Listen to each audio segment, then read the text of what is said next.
দীর্ঘ প্রতীক্ষার অবসান ঘটিয়ে আল নাসার মেটেছে শিরোপা উৎসবে, আর এই আনন্দের কেন্দ্রবিন্দুতে একজনই, ক্রিস্টিয়ানো রোনাল্ডো।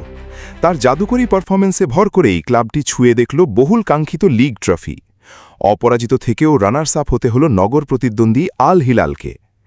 গল্পটার শুরু হয়েছিল 2023 সালে। ম্যানচেস্টার ইউনাইটেড ছেড়ে রোনাল্ডো যখন সৌদি প্রো লিগে যোগ দেন, ফুটবল বিশ্ব তখন চমকে গিয়েছিল।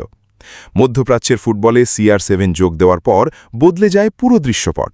তার হাত ধরে এই লিগ পায় এক নতুন উচ্চতা। তৈরি হয় অন্য বিশ্বসেরা তারকাদের আসার পথ। আল নাসারের হয়ে রোনাল্ডো গোল করেছেন দেদারসে। গোল করাটা তার কাছে কখনোই কোনো কঠিন কাজ ছিল না, কিন্তু বড় কোনো শিরোপার অভাব তাকে পোড়াচ্ছিল বারবার। অবশেষে কাটল সেই দীর্ঘ ও যন্ত্রণাদায়ক অপেক্ষার প্রহর। দামাকের বিপক্ষে 4-1 ব্যবধানের বিধ্বংসী জয় এনে দিল পরম আরাধ্য সেই লিগ শিরোপা। 41 বছর বয়সী এই পর্তুগিজ যুবরাজ ম্যাচে করলেন জোড়া গোল। এই তো মাত্র দুদিন আগে তার নাম ঘোষণা করা হয়েছে পর্তুগালের বিশ্বকাপ দলে। ষষ্ঠবারের মতো বিশ্বমঞ্চে নামার রেকর্ড গড়ার আগে এই ট্রফি জয় তার আনন্দকে বাড়িয়ে দিল বহুগুণ। এই জয়ের মধ্যে দিয়ে 4 দেশের 4 লিগেই চ্যাম্পিয়ন টাইটেল অর্জন ও মোস্ট ভ্যালুয়েবল প্লেয়ার হওয়ার অনন্য কীর্তি গড়লেন তিনি। ম্যাচ শেষে তাই রোনাল্ডো মেতে উঠলেন উদযাপনে। দলের সাথে মেতে ওঠা উল্লাসের একটি ভিডিও শেয়ার করলেন সামাজিক যোগাযোগ মাধ্যমে।